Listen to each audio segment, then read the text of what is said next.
بسم اللہ الرحمن الرحیم الحمد للہ وکفی والصلاة والسلام علی سیدنا المصطفیٰ وعلی آلہ واصحابہ اجمعین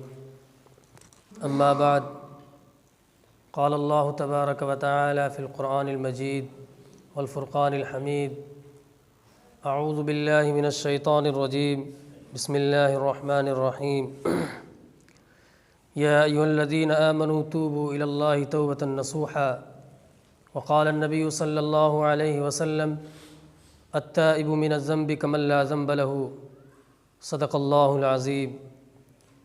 رب اشرح لی صدری ویسر لی امری واحلل عقدۃ من لسانی یفقهوا قولی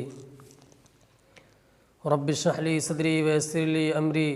واحلل عقدۃ من لسانی یفقهوا قولی رب اشرح لی صدری ویسر لی امری واحلل عقدۃ من لسانی یفقهوا قولی۔ محترم بزرگوں، عزیز ساتھیوں اور نوجوان بھائیوں، پچھلے جمعہ میں جو گفتگو چل رہی تھی وہ توبہ کے متعلق گفتگو چل رہی تھی، اور بات یہاں تک پہنچی تھی کہ سچی پکی توبہ کے لیے کچھ شرائط ہیں۔ اگر یوں ہی ہم زبان سے اللہ توبہ کہہ دیں تو یہ توبہ نہیں ہوتا، بلکہ علماء کرام نے اس کے لیے کچھ شرطیں لکھی ہیں، تب جا کر کے سچی پکی توبہ مانی جائیں گی اور وہ اللہ کے بارگاہ میں قبول ہوں گی۔ پہلی شرط یہ بتلائی گئی تھی کہ اپنے گناہوں پر ندامت ہو، جو گناہ سرزد ہو جائیں ان پر ندامت ہو، شرمندگی ہو۔ التوبۃ ہی الندامہ، کہ توبہ ہی ندامت ہے، آدمی شرمندہ ہو جائے اپنے گناہوں پر، اسی کو توبہ کہتے ہیں۔ دوسری شرط یہ بتلائی تھی کہ توبہ صرف اور صرف اللہ تبارک و تعالیٰ کی رضا کے لیے ہو، کہ میں اس لیے اس گناہ کے کام کو چھوڑ رہا ہوں تاکہ اللہ تبارک و تعالیٰ راضی ہو جائے، دنیا کا کوئی مفاد اس میں شامل نہ ہو، کہ میں گناہ اس لیے چھوڑ رہا ہوں کہ فلاں آدمی مجھ سے راضی ہو جائے، یہ نہ ہو، بلکہ میں گناہوں کو اس لیے چھوڑ رہا ہوں، میں یہ کام اس لیے چھوڑ رہا ہوں تاکہ اللہ تبارک و تعالیٰ راضی ہو جائے۔ تیسری شرط یہ بتلائی تھی کہ آئندہ گناہ نہ کرنے کا بالکل پختہ عزم و ارادہ ہو۔ علماء کرام نے بتلایا کہ اتنا پختہ عزم و ارادہ ہو کہ جس طرح بھینس سے، گائے کے تھن سے دودھ نکل آتا ہے، پھر اس کے بعد اس کا تھن میں جانا واپس ناممکن ہے، اس طرح پختہ عزم و ارادہ ہو، اس طرح پختہ عزم و ارادہ ہو کہ وہ گناہ کی طرف بالکل پلٹ کر کے نہیں جائے گا۔ چوتھی شرط یہ تھی کہ جن دوستوں سے گناہ سرزد ہوئے ہیں، جن دوستوں کی وجہ سے گناہ سرزد ہوئے ہیں، غلط دوستوں کی صحبت میں رہ کر کے گناہ سرزد ہوئے ہیں، ان سے دوستی بالکل منقطع کر دی جائے، ختم کر دی جائے۔ اور پانچویں شرط یہ تھی کہ اسباب گناہ جو ہیں، جن کی وجہ سے گناہ ہوتے ہیں، ان اسباب کو بالکل ختم کر دیا جائے۔ مثال کے طور پر موبائل ہے، اگر موبائل کی وجہ سے گناہ سرزد ہو رہے ہیں تو پھر اس موبائل کو نہیں رکھنا چاہیے، اس کو بالکل اپنے پاس سے ختم کر دینا چاہیے، یا تو پھر گناہ کے بچنے کے اسباب مہیا ہونے چاہیے۔ غرض یہ کہ جن اسباب کی وجہ سے گناہ ہو رہے ہیں، سرزد ہو رہے ہیں، ان اسباب کو اپنے پاس سے بالکل ختم کر دیا جائے۔ اور چھٹی شرط یہ تھی کہ فرائض کے ادا کرنے کا بالکل پختہ عزم و ارادہ ہو، جو فرائض ذمے میں باقی ہیں ان کو ادا کیا جائے۔ جو فرائض ذمے میں باقی ہیں، مثال کے طور پر فرض نمازیں چھوٹی ہیں، پڑھی نہیں ہیں، تو ان کو ادا کرنے کا بالکل پختہ عزم و ارادہ ہو، پھر اللہ تبارک و تعالیٰ سے توبہ مانگی جائے، توبہ کیا جائے۔ اور ساتویں شرط یہ بتلائی تھی کہ اگر کسی انسان کا دل دکھایا ہے، کسی کا دل دکھایا ہے، تو اس سے معافی مانگ کر کے توبہ ہوگی۔ مثال کے طور پر ہم سے کسی کو تکلیف پہنچی ہے تو یہ حقوق العباد ہے، پہلے اس بندے سے معافی مانگی جائے، پھر اللہ تبارک و تعالیٰ سے مغفرت طلب کی جائے، تب اللہ تبارک و تعالیٰ توبہ قبول کریں گے۔ یہ 7 شرطیں ہیں کہ ان شرطوں کے بغیر توبہ قبول نہیں ہوتی۔ لیکن دوستو اور عزیزو، اللہ تبارک و تعالیٰ تو ایسے ارحم الراحمین ہیں اور ایسے غفار ہیں کہ بس انسان سچے دل سے ارادہ کر لے،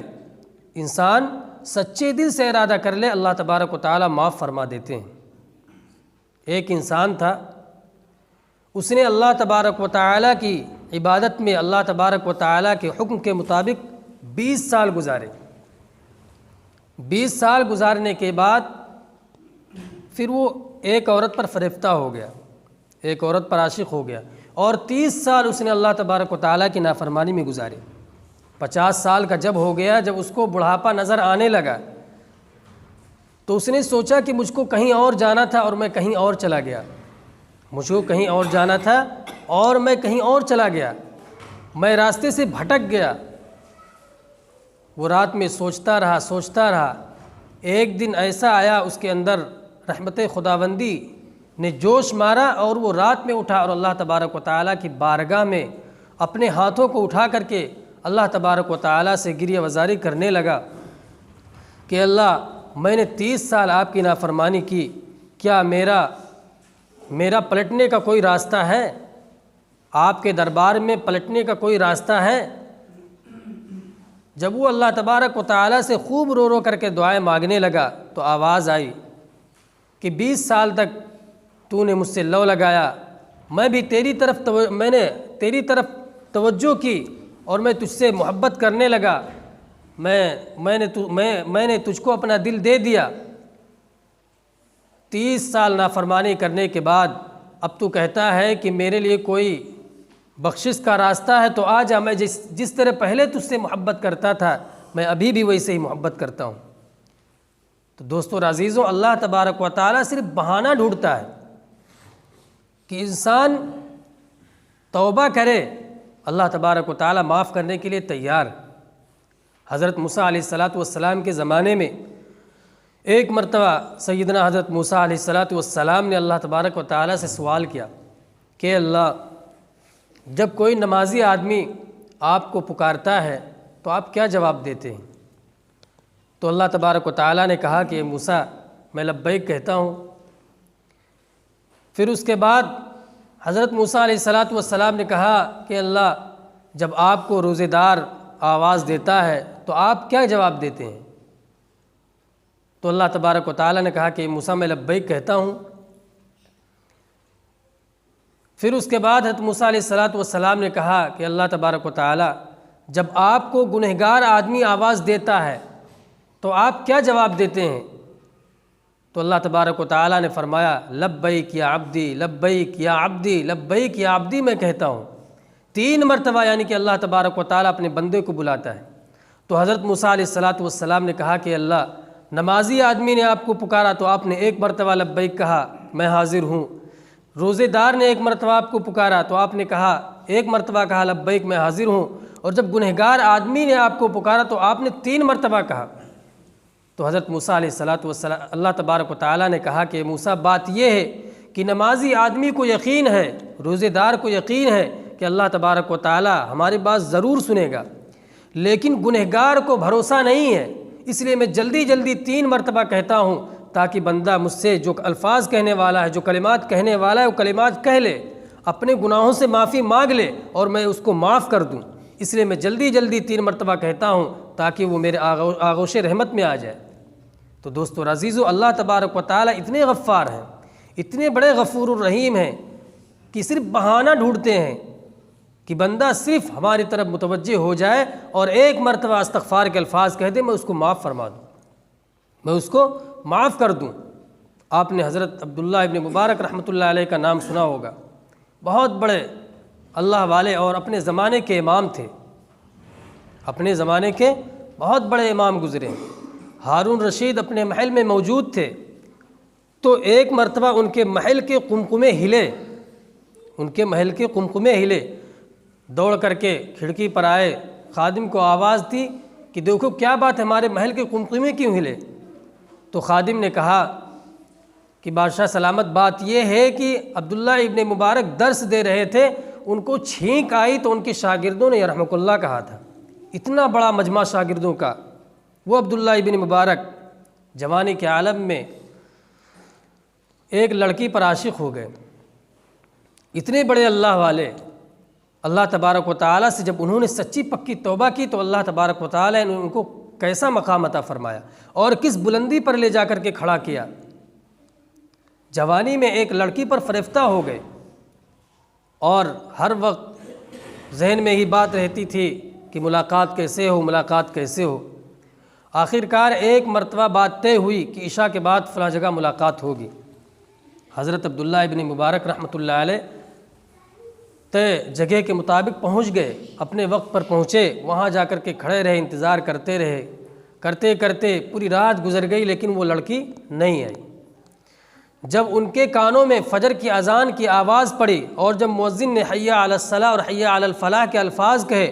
تو حضرت عبداللہ ابن مبارک رحمۃ اللہ علیہ سوتے سے جگ گئے کہ ایک جھوٹا وعدہ کرنے والی اس کے وعدے کے مطابق ہم پوری رات کھڑے رہے، اور اللہ تبارک و تعالیٰ جو دن میں 5 مرتبہ آواز لگاتا ہے کہ آؤ کامیابی کی طرف، آؤ کامیابی کی طرف، ہم اس کی طرف توجہ ہی نہیں کرتے، ہم اس کی طرف التفات ہی نہیں کرتے، اس کی طرف جاتے ہی نہیں، حالانکہ سچی کامیابی اسی کے اندر ہے۔ دن میں 24 گھنٹے میں 5 مرتبہ صدائے آواز اللہ تبارک و تعالیٰ آواز دیتا ہے کہ آؤ کامیابی کی طرف، ہم اس کی طرف جاتے ہی نہیں۔ تو حضرت عبداللہ ابن مبارک رحمۃ اللہ علیہ سوتے سے جگ گئے، کھڑے ہوئے، رو رو کر کے اللہ تبارک و تعالیٰ سے گریہ وزاری کی، توبہ کی، اور توبہ کرنے کے بعد سوچا کہ اب چلو اپنی زندگی کی رت بدلنی ہے، اپنی زندگی کی رت بدلنی ہے، اپنی زندگی کو سیدھے راستے پر لانا ہے اور اپنی زندگی کو اب زندگی بنانی ہے اور اللہ تبارک و تعالیٰ کے احکام کے مطابق اپنی زندگی کی گزارنی ہے۔ اللہ تبارک و تعالیٰ سے توبہ استغفار کیا رو رو کر کے، پھر اس کے بعد جب چلے تو چلتے چلتے جب دھوپ تیز ہوئی تو ایک بادل کا ٹکڑا آیا اور ان کے اوپر سایہ کر لیا، اس بادل کے ٹکڑے نے ان کے اوپر سایہ کیا، اور ایک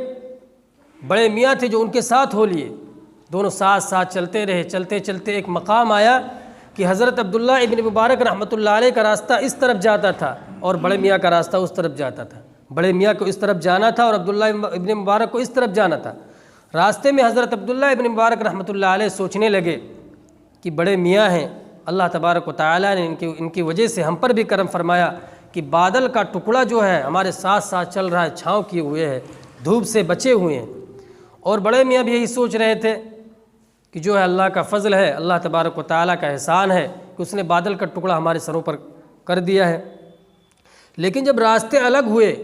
حضرت عبداللہ ابن مبارک رحمۃ اللہ علیہ اس راستے پر چلے اور بڑے میاں اس راستے پر چلے تو بادل کا جو ٹکڑا تھا وہ حضرت عبداللہ ابن مبارک رحمۃ اللہ علیہ کے سر پر ہو لیا، ان کے اوپر چھاؤں کرتا گیا۔ تو بڑے میاں کو تعجب ہوا کہ یہ نوجوان اللہ کا ولی ہے، اور پھر اس کے بعد ان کو بلایا اور کہنے لگا جب تک تم یہ نہیں بتلاؤ گے تم کون ہو تب تک میں تم کو جانے نہیں دوں گا۔ تو حضرت عبداللہ ابن مبارک رحمۃ اللہ علیہ روتے ہوئے بتلانے لگے کہ میں اللہ کا پاپی تھا، میں بہت بڑا گنہگار تھا، آج صبح میں نے اللہ تبارک و تعالیٰ سے صلح کی ہے، آج صبح میں نے اللہ تبارک و تعالیٰ سے صلح کی ہے۔ وہ بڑے میاں سوچنے لگے کہ اتنا بڑا اللہ کا ولی کہ اس کو اللہ تبارک و تعالیٰ نے دنیا کے دھوپ سے، دنیا کی تپش سے بچا لیا، تو اس کو دوزخ کے عذاب سے کتنا دور رکھیں گے؟ دوزخ کے عذاب سے تو بہت دور رکھیں گے۔ اللہ تبارک و تعالیٰ نے اس کے اوپر دنیا میں دھوپ سے بچنے کے لیے بادل کا ٹکڑا اس کے اوپر کر دیا، یہ اللہ کا بہت بڑا ولی ہے۔ تو دوستو عزیزو، جب انسان سچی پکی توبہ کرتا ہے اپنے گناہوں سے تو اللہ تبارک و تعالیٰ اس کو کس مقام پر اور اس کو کس مرتبے پر پہنچا دیتا ہے انسان سوچ نہیں سکتا، انسان سوچ ہی نہیں سکتا۔ ایک نوجوان تھا، بہت بڑا سخی تھا، بہت بڑا اللہ والا تھا، بہت بڑا سخی تھا، لوگوں میں بہت خرچ کرتا تھا۔ ایک مرتبہ بازار نکلا تو اس کی نظر ایک لڑکی پر پڑی،